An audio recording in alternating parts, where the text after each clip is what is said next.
જોઈ રહ્યા છો જનતા કી તાકાત ન્યૂઝ અને હું છું તમારો મોહમ્મદ અમીન ભટ્ટી। આ વખતની સૌથી મોટી અને સનસનાટીપૂર્ણ ખબર ભરૂચ જિલ્લાના વાગરા શહેરમાંથી આવી રહી છે। વાગરામાં હવે કાયદો અને વ્યવસ્થાના લીરે લીરા ઉડી રહ્યા હોય તેવું દેખાઈ રહ્યું છે। જનતા ફફડાટમાં છે અને ચોરો બેફામ બન્યા છે। અગાઉ એક કેબિનને નિશાન બનાવ્યા બાદ ગઈ રાત્રે ચોરોએ વાગરાને ગમરોડી નાખ્યું છે। એક બે નહીં પણ ચાર મકાનોના તાળા તૂટ્યા છે। લાખો રૂપિયાની ચોરી થઈ હોવાની આશંકા સેવાઈ રહી છે। આખરે વાગરા પોલીસ શું કરી રહી છે? ચોરો જાગે છે અને પોલીસ ઘોર નિંદ્રામાં છે કે પછી આમાં કોઈ મોટી મિલીભગત છે? વાગરા શહેરમાં અત્યારે ભય અને આક્રોશનો માહોલ છે।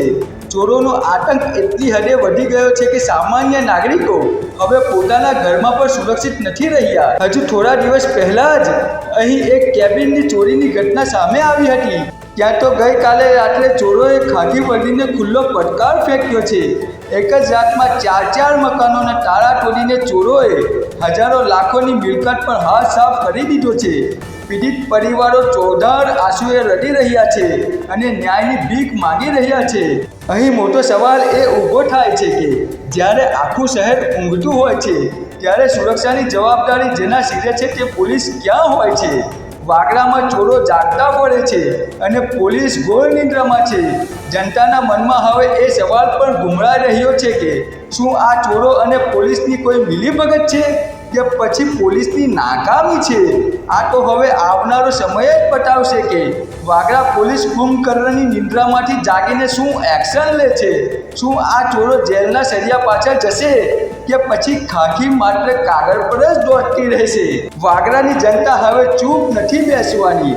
જનતા કી તાકાત ન્યૂઝ આ મુદ્દાને ત્યાં સુધી ઉઠાવશે જ્યાં સુધી વાગરાના રહીશોને ન્યાય નહીં મળે અને ચોરો પકડાશે નહીં। તમારું શું માનવું છે આ ઘટના વિશે?